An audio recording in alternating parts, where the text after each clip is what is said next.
सर्वांना नमस्कार. स्वागत आहे आपलं मराठी चातुर्य कथा या यूट्यूब चॅनलवर.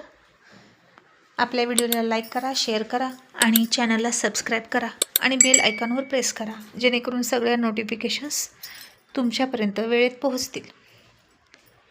रोहितनं किचनमध्ये राणीची खूप छेड काढली. तिचे पिठाने हात भरलेले आहेत हे बघून त्याचा फायदा त्यानं खूप घेतला आणि आता बास झालं का असं म्हणून तो स्वतःच उतावळा झाला आणि राणीला बेडरूममध्ये घेऊन निघाला. आणि समोर बघितलं तर हॉलमध्ये मेघना आणि तिचे पप्पा बसले होते. राणी आता रोहितच्या मिठीत होती आणि ते दृश्य बघून ते प्राचार्य चेहरा वळवून बसले होते. त्यांनाच आता लाज वाटत होती. मेघना मात्र रागात बघायची आणि मनात म्हणायची, लाज कशी वाटत नाही हिला, अशी खुलेआम त्याच्या मिठीत बसते, खूप निर्लज्ज मुलगी आहे ही. आणि आता राणीनं मेघनाला बघितलं आणि रोहितला आणखीन घट्ट मिठी मारली. ती रोहितला सोडतच नव्हती आणि रोहित खूप खूप ओशाळला आणि हळूच म्हणाला, राणी अगं सोड ना, खाली उतर, आपल्या घरी गेस्ट आले आहेत. आणि राणी हट्ट करत म्हणाली, नाही, मी नाही उतरणार. किचनमध्ये येऊन कोणी बदमाशी केली आणि तुम्हीच म्हणालात ना चल बेडरूममध्ये, आणि मी नको म्हणाले तरी तुम्ही मला उचलून आणली. मग आता मला घेऊन चला आणि बेडवरच ठेवायचं, खाली ठेवायचं नाही, नाहीतर बघच. आता राणीनं सुद्धा त्याला असा दम दिला आणि रोहितची पंचायत झाली आणि तो रोहित म्हणाला, राणी अगं पुढे बघ, मला खूप लाजल्यासारखं होतं आहे, अगं गळ्यातून हात तरी काढ. आणि राणी इतकी लाडात नको ना येऊ प्लीज, ही आपली बेडरूम नाही. आणि राणी मेघनाकडे तिरका कटाक्ष टाकत म्हणाली, बेडरूम नसली तर काय झालं, हे आपलं घर आहे आणि आपलं हे प्रेमळ वागणं आणि रोमांस आपल्या घरच्यांना तोंडपाठ आहे, मग का लाजायचं. तसं तिच्याकडे रागात बघणाऱ्या मेघनानं चेहरा वळवला आणि राणी म्हणाली, चला मला घेऊन, नाही तर तुमचे हात दुखतील. आणि रोहित म्हणाला, अगं उतर ना, बघ तरी कोण आहे. राणी हळूच त्याच्या कानात म्हणाली, माहीत आहे मला की पुढे कोण आहे. आत्तापर्यंत आपल्याला या अवस्थेत बघून जळून जळून त्या गोऱ्याबाईचं काळा कोळसा झाला असेल आणि म्हणून मी तुम्हाला सोडणार नाही. मला आयती संधी चालून आलेली आहे, ती मी कशी सोडू. आणि आता राणीनं तर रोहितला सांगितलं सरळ सरळ, मेघनाला जळवण्यासाठी हे सगळं करते. आणि रोहित म्हणाला, राणी काही गरज आहे का गं, किती आगाऊ आहेस तू. आणि मग तर राणीनं त्याला आणखीनच मिठी मारली आणि रोहित मेघनाकडे बघून कसं तरीच हसला आणि म्हणाला, ॲक्च्युली त्याचं काय आहे ना, तिच्या पायाला थोडंसं लागलं आहे आणि म्हणून मी तिला घेऊन चाललो आहे, तुम्ही बसा ना. आणि कसे काय आलात. आणि ते प्राचार्य म्हणाले, रोहित सर काही हरकत नाही, तुम्ही राणीला निवांत सोडून या, आम्ही बसतो आणि आम्ही तुम्हालाच बघायला आलो आहे. आणि मेघना रागात म्हणाली, हो ना, आम्हाला वाटलं तुमच्यावर हल्ला झाला आहे, मग तुम्ही रेस्ट घेत असाल, पण इथे तर दुसरंच काहीतरी बघायला मिळते. आणि राणी लगेच म्हणाली, मेघना मॅडम तुम्हाला काय म्हणायचं आहे, सरांनी बेडला खिळून राहावं असं वाटतं का तुम्हाला, आणि तुम्ही बघायला येणार आहात म्हणून त्यांनी झोपून राहायचं का, गरज नसली तरी. आणि मॅडम तुम्हाला आवडलं नाही का मला यांनी उचलून घेतलेलं, अहो माझ्या पायाला लागलं आहे, आता म्हणाले ना ते. आणि मेघनासुद्धा तोंड वाकडं करत म्हणाली, हो दिसतंय ते. आणि सर तिच्या पायाला लागले तर तिला सोडून या, नाही म्हणजे तुम्ही कुठपर्यंत तिला उचलून घेणार, तुमचेही हात दुखतील. आणि रोहित म्हणाला, हो. आणि तो राणीला घेऊन बेडरूमकडे निघाला आणि राणीनं तसंच पाठीमागं बघितलं आणि मेघनाकडे बघून गालात हसली. आणि मेघनासुद्धा तिच्याकडे चेहरा पाडून रागात बघत होती. मग रोहितनं तिला बेडवर ठेवली आणि म्हणाला, आगाऊ कुठली, काय झालं होतं पटकन उतरायला. आणि राणी म्हणाली, आगाऊ मी का तुम्ही, पहिली गोष्ट मी तुम्हाला म्हणालेच नव्हते की मला उचलून घ्या आणि बेडरूममध्ये आणा, मला किचनमध्ये खूप काम आहेत. आणि दुसरी गोष्ट म्हणजे हे जे गेस्ट आहेत ना, ते आपण बोलवलेले नाहीत, ते न बोलवता आले आहेत आणि माहीत नाही कशाला आली आहे, तिच्या पप्पाला घेऊन, माझ्यावर चोळीचा आळ घेऊन तिचं पोट नाही भरलं वाटतं. आणि रोहित म्हणाला, अगं माझ्यावर हल्ला झाला आहे म्हणून, माणुसकी म्हणून बघायला आलेत, आता बोलले ना ते. आणि राणी प्लीज त्या गोष्टीचा बदला घेण्यासाठी काही करू नकोस, म्हणजे मिळवली, मला आणखीन वाद वाढवायला नको आहेत. आधीच आपल्याला काही कमी टेन्शन आहे का, आधी मी बाहेर जातोय, तू बाहेर यायचं की आराम करायचं ते तू ठरव. आणि राणी म्हणाली, आराम कशाचा करते, तुम्ही जबरदस्ती आणली उचलून, तुम्ही व्हा पुढे, आलेच मी, मला खूप कामंही आहेत आणि पाहुण्यांसाठी चहापाणी करायला हवाच. शेवटी शत्रू जरी दारात आला तरी त्याचं आदरातिथ्य करावं ही रीत आहे आपल्या घराण्याची, ती मोडता कामा नये. आणि रोहित म्हणाला गुड गर्ल आणि बाहेर गेला. तसे प्राचार्य उठून उभा राहिले आणि रोहित म्हणाला अरे उठताय कशाला, तुम्ही बसा. आता मेघनाची नजर मात्र त्या आलिशान घरावरून फिरत होती आणि ती हळूच रोहित आणि राणीच्या बेडरूममध्ये डोकावून बघायची. आणि रोहितची रूम कशी असेल असा तिला प्रश्न पडायचा. आणि आत्ता चान्स आहे राणीला गोड बोलायचं आणि रोहितच्या रूममध्ये शिरायचं. आणि ती रोहितला म्हणाली रोहित सर, न्यूजपेपरमध्ये बातमी वाचल्याने खूप वाईट वाटलं. तुमच्यावर काल हल्ला झाला म्हणे. पण कधी, केव्हा? आम्हीसुद्धा होतो तिथं. असं काहीच तिथं जाणवलं नाही. आणि रोहित म्हणाला ॲक्च्युली स्पष्ट असा हल्ला नाही झाला, पण हेतू तोच होता त्या गुंडांचा. आम्ही वेळेत त्यांना कॅच केलं. आणि मेघना म्हणाली असं का? नशीब तुम्हाला काही झालं नाही, नाहीतर मी काय केलं असतं. आणि हे ऐकलं आणि रोहित म्हणाला एक्सक्यूज मी, काय म्हणायचं आहे तुम्हाला? आणि मेघना थोडीशी हसत हसत म्हणाली नाही हो, म्हणजे राणीचं काय झालं असतं असं म्हणायचं होतं मला. राणी तुमच्यावर किती प्रेम करते आणि तुम्हीसुद्धा राणीवर किती प्रेम करता हे दिसतं ना. आणि आत्ताही बघितलं मी तुमचं प्रेम. आणि सर तुम्हाला सांगू, कालच्या कार्यक्रमामध्ये ना माझीसुद्धा कुणीतरी छेड काढली, म्हणजेच माझ्या बॅगला हात लावला. अहो पण तो सापडलाच नाही, अशी ती चक्क निर्लज्जासारखी म्हणाली. आणि रोहित म्हणाला अरे बापरे, अच्छा, गर्दीमध्ये असं होऊ शकतं बरं का. आणि मेघना म्हणाली आणि मी तुम्हाला खूप शोधण्याचा प्रयत्न केला तुमच्याकडे तक्रार करण्यासाठी. तुम्हालाही नक्कीच आवडलं नाही ना कुणीतरी माझी छेड काढलेली. तुम्ही त्या व्यक्तीला नक्कीच शिक्षा केली असती म्हणून मी तुम्हाला शोधत होते, पण तुम्ही सापडला नाही. आणि आता कळते की तुम्ही कुठे होता. आणि सर राणीच्या पायाला लागले का? मी जरा बघून येऊ का? रोहित म्हणाला चालेल. आणि मेघना उठून राणीच्या बेडरूममध्ये गेली. त्याचवेळी राणीसुद्धा थोडीशी हसून बाहेर येत होती. दरवाजातच दोघींची टक्कर होता होता राहिली आणि दोघीही जागेवर ब्रेक लावावा तसा थांबल्या. आणि मेघनानं पुन्हा त्या रूमवरून नजर फिरवली आणि हिच्या मनात काय आहे हे राणीनं लगेच ओळखलं. आणि म्हणाली काय झालं मॅडम, तुम्ही इकडे का आलात? चला ना, तुमचं स्वागत करते. तुम्हाला पाणी पाजते, चहा कॉफी पाजते, काय घेणार तुम्ही, चहा की कॉफी? आणि मेघना आता राणीच्या तिरक्या आणि खोचक बोलण्याकडे दुर्लक्ष करत म्हणाली राणी अगं चहा कॉफी राहू दे, पण तुझ्या पायाला काय लागले ते सांग ना. आणि ये ना अशी आतमध्ये ये, कुठे निघालीस असं म्हणून मेघना राणीला तिच्याच खोलीत पुन्हा घेऊन गेली. आणि राणीला कसलीही इच्छा नव्हती तिच्यासोबत गप्पा मारायची. राणी तोंड वाकडं करत उभा राहिली आणि मेघना म्हणाली राणी अगं नाराज काय राहतेस? मी त्या दिवशी माझ्या अंगठीवरून तुला बोलले म्हणून राग आला का? बरं बाई सॉरी, पण अगं एक गोष्ट लक्षात ठेव, मी इतकी वाईट नाही. मी त्याच दिवशी तो विषय सोडून दिला आणि त्यानंतर मी तुला काहीतरी बोलले का सांग बरं? तर अजिबात नाही. राणी म्हणाली मॅडम तुम्ही किती चांगले आहात हे मला माहीत आहे. आणि काय म्हणालात तुम्ही? त्या अंगठीचा विषय सोडून दिलात का? पण मॅडम तुम्ही विषय सोडला असेल तरीसुद्धा मी आणि रोहित सरांनी तो विषय सोडला नाही. तुमची अंगठी माझ्या पर्समध्ये आलीच कशी हे आम्ही शोधतोय आणि शोधत राहू. आणि ज्या दिवशी कळेल ना मग त्या दिवशी काय खरं आणि काय खोटं हे सगळ्यांसमोर येणारच. तोपर्यंतच मी शांत आहे. आणि असं राणी मेघनाच्या चेहऱ्याकडे बघत म्हणाली. तशी मेघना थोडीशी घाबरली आणि म्हणाली बघ बाई राणी, जर माझा गैरसमज झाला असेल तर मी तुला बोलले असेल तर मला माफ कर आणि विषय वाढवायचा की नाही तूच ठरव. आणि आज ही बाया इतकी का गोड बोलते हे राणीला कळेना. आणि मेघना म्हणाली तू कॉफी आणतेस ना? आणि मी अगं इथेच बसते, आपण दोघी गप्पा मारू. बाहेर पप्पा रोहित गप्पा मारत आहेत. राणी तुझं आणि माझं आत्ता कुठे ओळख आहे, पण पप्पांनी माझ्या 25 वर्ष नोकरी केली या संस्थेत. तुझे सासरे म्हणजेच रोहित सरांचे वडील आणि माझे पप्पांचे जुने संबंध आहेत. त्यांच्या गप्पा संपणार नाहीत आणि आपल्याला काय करायचं त्यांच्या गप्पात पडून. तू कॉफी घेऊन ये, आपण इथेच थांबू. आणि राणी म्हणाली आणते आणि कॉफी करायला गेली. तोपर्यंत मेघना ती अख्खी रूम बघत होती, बेडवर बसून बघत होती, ब्लँकेट चेक करत होती. राणीची अभ्यासाची व्हीलचेअर होती, त्यावर सुद्धा बसली आणि गोलगोल फिरली. आणि कसली भारी आणि आलिशान रूम आहे ही, एकदम राजकुमाराची असल्यासारखी असं तिला वाटलं. मग ती हळूच गॅलरीमध्ये सुद्धा गेली. तिथून बाहेर दिसणारं गार्डन तिला फार आवडलं. इतका मोठा बंगला फिरून जर मी बघितला तर मला येड लागेल असं तिला वाटलं. आणि ही एवढीच रूम नाही तर खूप खोल्या आहेत या घरात आणि प्रत्येक खोली अशीच मोठी असेल. वाव, इथे जी पण सून म्हणून येईल ना तिचं नशीब फार मोठं आहे.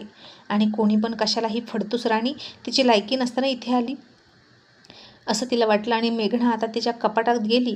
पहिल्यांदा राणीचं कपाट उघडलं, पुन्हा लावलं. रोहितचं कपाट उघडलं आणि त्याचे शर्ट बघितले. त्याच्यावर वखवकलेल्या नजरेनं हात फिरवला. हळूच त्याचा इस्त्री करून घडी घालून ठेवलेला शर्ट घेतला आणि त्याचा सुगंध छाती भरून घेतला आणि पुन्हा होता असा तो शर्ट ठेवला. आणि इतक्यात राणी आली आणि म्हणाली, काय करताय तुम्ही? कपाट कशाला उघडलं? तशी मेघना दचकली आणि म्हणाली, अगं उघडलं नाही, हा शर्ट होता ना तो खाली पडला, तोच वर ठेवते. राणीनं आता तिच्या दोन्ही हातात बघितलं. तिनं काही चोरलं वगैरे तर नाही ना याची खात्री केली आणि म्हणाली, ते मी करते, मी बायको आहे ना त्यांची, तुम्ही गेस्ट आहात, या बसा, घ्या कॉफी. मेघना आली, बेडवर बसली. राणीनं आता आगाऊपणा केलाच. सरळ राणीनं मेघनाला कॉफी देताना थोडीशी कॉफी तिच्या कपड्यांवर सांडली आणि तिला भाजलं.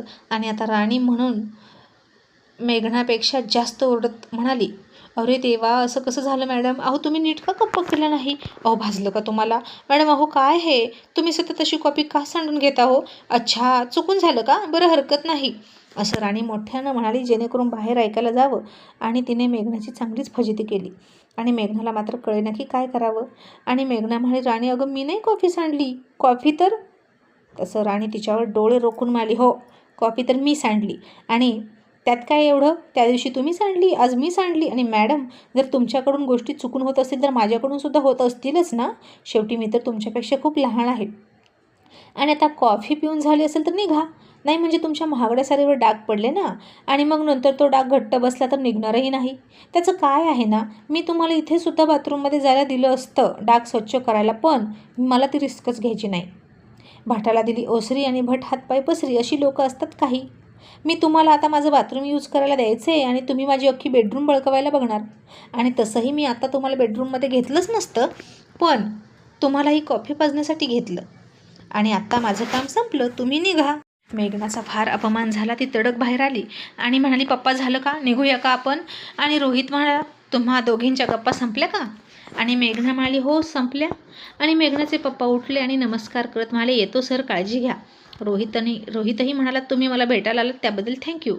आणि राणी म्हणाली, या सर, या मॅडम, तुम्हाला मी सोडते, असं म्हणून ती त्यांना दरवाज्यात सोडायला गेली आणि मेघनाच्या तोंडावर दरवाजा लावला आणि आतमध्ये आली.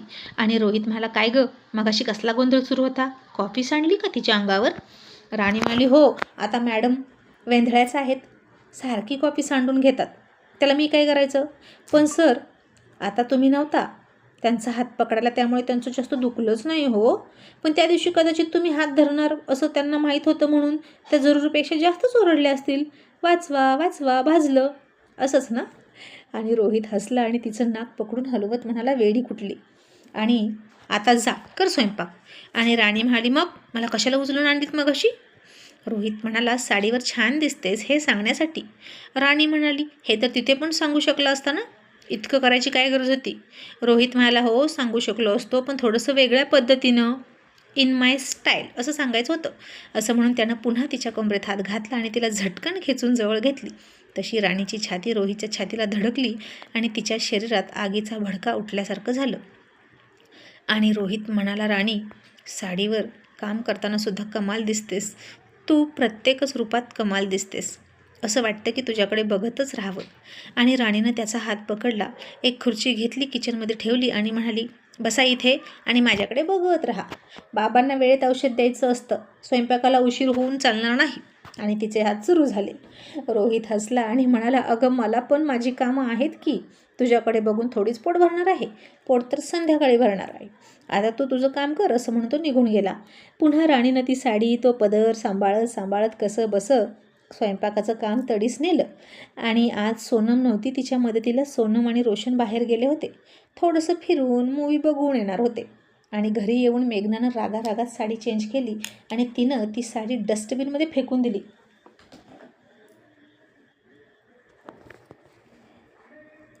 आणि पुन्हा कधीच घालणार नाही असं म्हणाली. राणी जे काही बोलली ते तिला आठवायचं आणि राग यायचा. आणि इतका सगळा मॉस ती रोहितच्या जीवावर करते हे तर उघड उघड होतं, नाहीतर त्या राणीची काय हिंमत माझ्यासमोर बोलायची. आणि तिला तर इंगाच दाखवते. आणि आता योग्य संधीची वाट बघूया असं तिनं ठरवलं. मग इन्स्पेक्टरचा रोहितला फोन आला आणि ते म्हणाले, सूर्यवंशी साहेब, अहो त्या मुलांनी कबूल केलं की त्यांना कोणी पाठवलं होतं. नवरात्र उत्सवात दंगा घालायला. आणि रोहित म्हणाला, अच्छा कोण आहे तो? आणि इन्स्पेक्टर म्हणाले, संग्राम राजे शिर्के. रोहित म्हणाला, वाटलंच मला. आणि इन्स्पेक्टर तुम्ही त्याला काहीच करू नका, त्याला गाफील राहू द्या, त्याला तर मीच धडा शिकवणार. असं म्हणून रोहितसुद्धा संग्रामच्या विरोधात प्लॅन करायला लागला. मग रोशन सोनम बाहेरून खाऊन पिऊन मूवी बघून मजा करून आले आणि आले तसे बेडरूममध्ये शिरले. बहुतेक खूप चांगला मूड बनवून आले होते ते दोघे आणि इतरांशी बोलून गप्पा मारून मूड घालवायचा नव्हता आणि दोघांनीही एकमेकांवर प्रेम करायला सुरुवात केली. आणि इकडे डिनर झाल्यानंतर रोहित राणीसुद्धा बेडरूममध्ये होते आणि राणी म्हणाली, काय हो सर, दिवसभर मी साडी घातली असती पण रात्री झोपताना तरी पॅन्ट शर्ट ठेवायचं ना, आता मी काय घालू? रोहित म्हणाला, अगं गाऊन आहेत की तुझ्याकडे, ते घाल. राणी, आता लहान मुलीसारखं असं वागणं शोभत नाही, आता मॅच्युअर हो. राणी म्हणाली, अहो पण आपल्या बेडरूममध्ये फक्त घातलं असतं तर काय बिघडलं असतं? बाहेर जाताना मी दुसरं काहीतरी घातलं असतंच की. आणि मला पॅन्ट शर्टची सवय आहे, त्याची सवय पटकन नाही हो जाणार. आणि रोहित म्हणाला, ठीक आहे मग माझी घाल. राणी म्हणाली, नको, तुमचे खूप ढगळे होतात, तुमची उंची बघा, माझी उंची बघा, तुमची बॉडी बघा, माझी बॉडी बघा. आणि रोहित पटकन उठून आला, तिची साडी आणि पदर खेचून म्हणाला, बघू. तसा तिनं दुसरीकडे पदर हातात पकडला आणि हपकूनच म्हणाली, ओ काय करताय? रोहित म्हणाला, तूच म्हणाली माझी बॉडी बघा, मग बघू दे ना तुझी बॉडी. तशी राणी हसली आणि म्हणाली, सोडा, शब्दशः अर्थ घेण्या इतके तुम्ही अडाणी नाही, आणि सांगा ना काय घालू.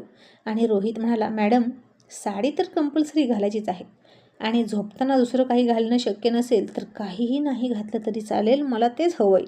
एनी टाईम रेडी होशील तू माझ्यासाठी. आणि तिनं त्याच्या कपाळावर थोडीशी 4 बोटं टेकवली आणि म्हणाली, बुद्धू आहात, सारखा तोच विषय असतो तुमच्याकडे. आणि मग तिनं एक गाऊनच घेतला आणि घातला आणि आता तर राणी आणखीन हॉट दिसत होती. आणि आता ती जे पण काही करेल ना त्या प्रत्येक गोष्टीत त्याला हॉट दिसायची.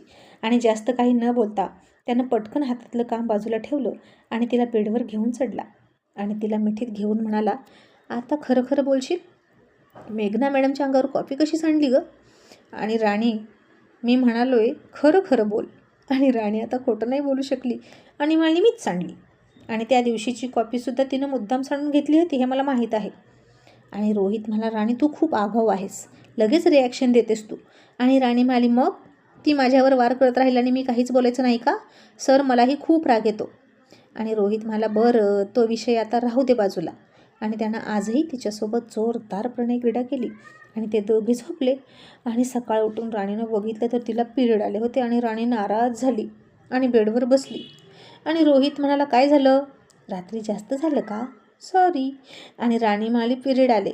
आणि रोहित हसला आणि म्हणाला, मग त्यात इतकं वाईट वाटून घ्यायची काय गरज आहे, ते तर दर महिन्याला येतात की. वाईट तर मला वाटलं पाहिजे. असं म्हणून तो फ्रेश व्हायला गेला.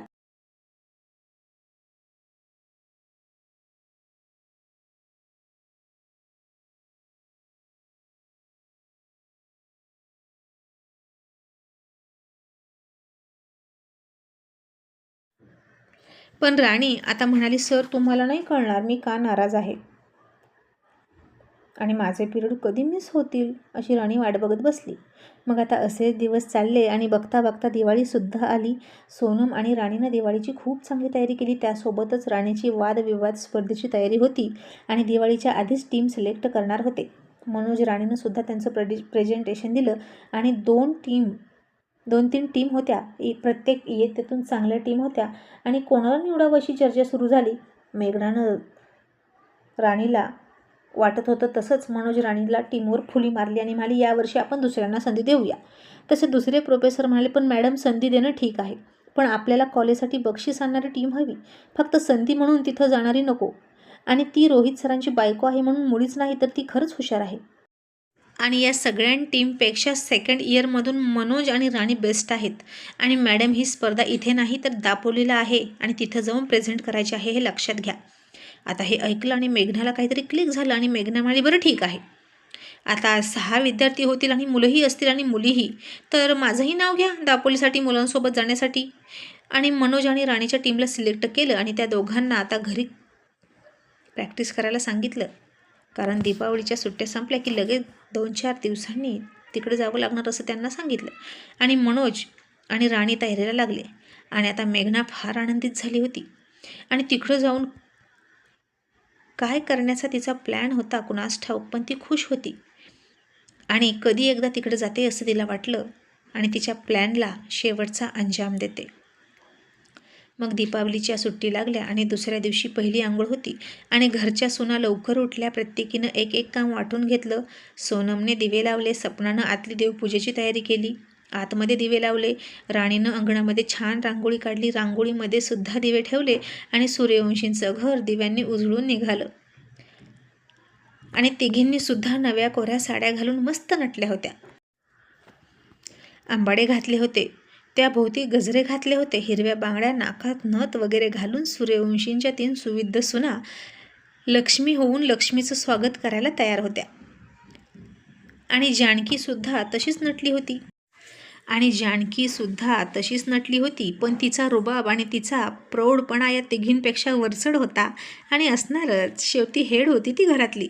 मग राणी रोहितला उठवायला आली आणि म्हणाली, अहो उठा ना, सगळे उठले, उठणं लावून आंघोळ करायची आहे. आणि आळसातले रोहित कुमार उठले. तिला इतकी छान सकाळी सकाळी नटलेली बघितली. पुन्हा तिचा हात पकडून जवळ ओढली आणि म्हणाला, वा राणी, सकाळी सकाळी चंद्र दिसल्यासारखं वाटतंय, काय टवटवीत दिसतेस ग. ती थोडीशी लाजून हसली आणि म्हणाली, रोजचा दिवस नाही हा, सगळ्यांसोबत सगळ्या गोष्टी झाल्या पाहिजेत की नाही, मजा तर येते ना बाहेर, त्यामुळेच चला ना. आणि रोहित म्हणाला, बरं बाबा उठतो. पण मला सांग, आता ही नथ तुला सहज कॅरी करता येते का? 1 वर्षापूर्वी तुझी काय अवस्था होती ग राणी? असं म्हणून तो हसला आणि राणी लाजून म्हणाली, आता सगळं कॅरी करता येतं, ही नथसुद्धा आणि हा प्राणनाथसुद्धा. असं म्हणून ती लाजली आणि तो उठून बसला आणि हसला. मग चौघींनीसुद्धा आपल्या आपल्या नवऱ्याला उठणं लावलं आणि आपल्या आपल्या बाथरूममध्ये आंघोळ घालण्यासाठी घेऊन गेला. आणि गेल्या वर्षीची दिवाळी रोहित राणीची नाटक करण्यातच गेली होती, पण या दिवाळीत मात्र दोघेही एक झाले होते आणि नाटक न करता खरं प्रेम करत होते एकमेकांवर. आणि खूप आनंदाची उत्साहाची दिवाळी होती. आणि रोहित ती आंघोळ घालायला लागली तसा तिचा हात पकडून म्हणाला, राणी थांब ना, एक काम आहे. आणि राणी म्हणाली, सर आगाऊपणा नका करू, सगळ्यांसोबत फराळ करायचा आहे, पटकन आवरा बरं. आणि नेहमीच रोहित राणीला इतका का उशीर होतो असा प्रश्न पडतो सगळ्यांना. आणि रोहित तिला डोळा मारत म्हणाला, मॅडम प्रेमही खूप जास्त आहे आपल्यामध्ये, मग उशीर तर लागतोच ना, आधीच प्रेम ॲक्सेप्ट करायलाच उशीर लागलाय. आणि राणी म्हणाली, बरं बोला काय आहे ते. आणि रोहित म्हणाला, डोळे झाकणा. राणी म्हणाली, हां म्हणजे माझ्या अंगावर पाणी उडवाल. सर नको ना, मी किती छान तयार झाले बघा. आणि रोहित म्हणाला, नाही गं, तुझ्या अंगावर पाणी उडवण्यासाठी मला तुला गाफील ठेवायची गरज नाही. आत्ता मिठीत उचलून घेईन आणि शॉवर खाली पकडून ठेवीन, मग काय करशील. आणि राणी म्हणाली, सर आपल्यात बाथ टब का नाही हो, रोशन भाऊजींच्या खोलीत आहे की. रोहित थोडा हसला आणि म्हणाला, राणी तुला बाथ टब हवा आहे का. आणि राणी म्हणाली, हो, ते नाही का पिक्चरमध्ये हिरो हिरोईन एकत्र आंघोळ करत, तसं काहीतरी मनात होतं. असं म्हणून राणीनं तिचा एक हात तिच्या चेहऱ्यावर धरला आणि लाजायला लागली. खूप सुंदर लाजली. आणि रोहित म्हणाला, आता आंघोळ झाली की लगेच ऑर्डर करणार, पण नंतर मात्र कंटाळा येऊ द्यायचं नाही बरं का. मला हवी तितकी मी तुला बाथ टबमध्ये घेऊन बसणार. आणि ती खालचा ओठ वरच्या दातानं चावत म्हणाली, चालेल, थँक्यू सो मच, पण घरच्यांना काय सांगायचं. रोहित म्हणाला, ते मी बघेन काय सांगायचं ते, पण अगं आता डोळे झाक. आणि राणी म्हणाली, बरं बाई. आणि तिने डोळे झाकले आणि त्यानं तिच्या मेकअप केलेल्या गालावर त्याचे ओठ टेकवले. आणि राणी म्हणाली, अरे देवा, हे द्यायचं होतं का, मग आंघोळ केल्यावर दिलं असतं तर चाललं असतं. असं म्हणून तिनं डोळे उघडले तर समोर रोहितनं त्याच्या हातामध्ये एक सोन्याची चेन आणि त्याच्यामध्ये 2 हार गुंफलेले होते असं एक लॉकेट तिच्यासमोर पकडलं होतं. आणि ते दोन्ही हार्ट शेपमध्ये फिक्स बसवले होते. आणि म्हणाला, हे माझ्याकडून तुझ्यासाठी दिवाळीचं गिफ्ट. राणीला खूप आनंद झाला. आणि रोहितनं ते तिच्या गळ्यामध्ये घातलं आणि त्याला उठणं लावलं होतं. तसंच राणीनं नव्या कोऱ्या साडीसह त्याला मिठी मारली बाथरूममध्येच. तसा रोहित पाठावरून धपकन खाली बसला आणि दोघेही घसरले आणि हसायला लागले. इतक्यात आवाज आला जानकीचा, राणी रोहित पटकन या, फराळ करायचा आहे. राहुल रोशन आले. आणि आता या दोघांचं तर अजून आंघोळीचा श्रीगणेशाही नव्हता. आणि राणीनं पटपट त्याला चोळून अंघोळ घालायला सुरुवात केली. आणि रोहित तिला अंगावर पाणी उडवून खट्याळपणा करत होता. आणि रोशन म्हणाला, ए आई, आता बघ बरं का, आता एक मॅजिक होणार आहे. आणि जानकी काहीच न कळून म्हणाली, कसलं मॅजिक? आणि रोशन म्हणाला, अगं आंघोळ दादाची झाली असेल, पण भिजून मात्र वहिनी येणार. तसे सगळे खूप खूप मोठ्यानं हसले. आणि खरंच थोड्या वेळानं रोहित राणी तशाच अवस्थेत आले. राणीचे केस भिजले होते, साडी भिजली होती आणि मग तर सगळे आणखीन मोठ्यानं हसले. आणि हे का हसतात असा प्रश्न रोहित राणीला पडला.